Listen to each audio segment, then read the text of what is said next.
오래된 이 흑백 사진 한 장 먼저 보시죠. 1919년 꼭 100년 전이죠. 그때 설립된 상하이 임시정부 요원들과 그 가족들이 함께 찍은 단체 사진입니다. 오늘 74번째 광복절 아침을 이렇게 맞이할 수 있는 것도 다 이분들이 있었던 덕분이겠죠.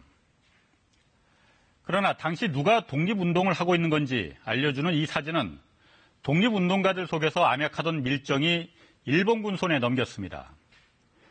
KBS 탐사보도부가 지난 8개월 동안 일본과 중국의 고문서들을 분석해 895명의 한국인 밀정들을 찾아냈습니다. 이 가운데는 해방 후 독립유공자로 둔갑해 훈장을 받고 국립현충원에 안치된 사람들도 있다고 합니다. 해방이 된 지 74년이나 지났지만 우리가 미처 알지 못했던 일제의 잔재는 아직도 곳곳에 남아 있습니다.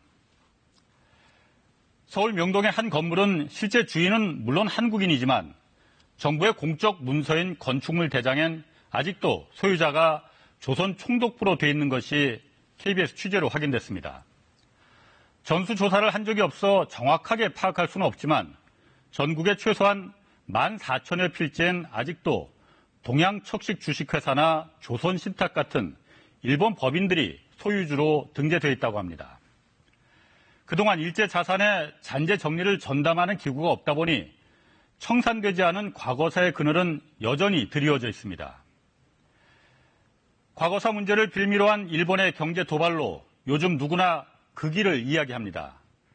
한쪽에선 기로에선 한일 관계가 이제는 과거를 넘어 미래를 이야기해야 한다는 목소리도 높습니다. 그 길을 위해서건 일본과의 미래지향적 관계를 위해서건 먼저 남아있는 친일의 잔재는 청산이 제대로 됐는지 안 됐으면 왜 그랬는지 바로 잡는 것이 꼭 필요합니다.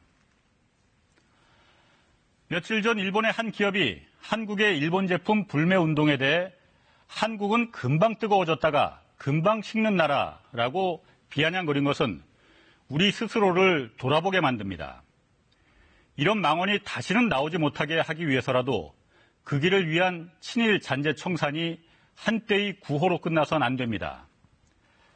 광복 74주년, 일본이 우리를 다시 보도록 모두가 심기일전하는 계기가 되어야 합니다. 뉴스 해설이었습니다.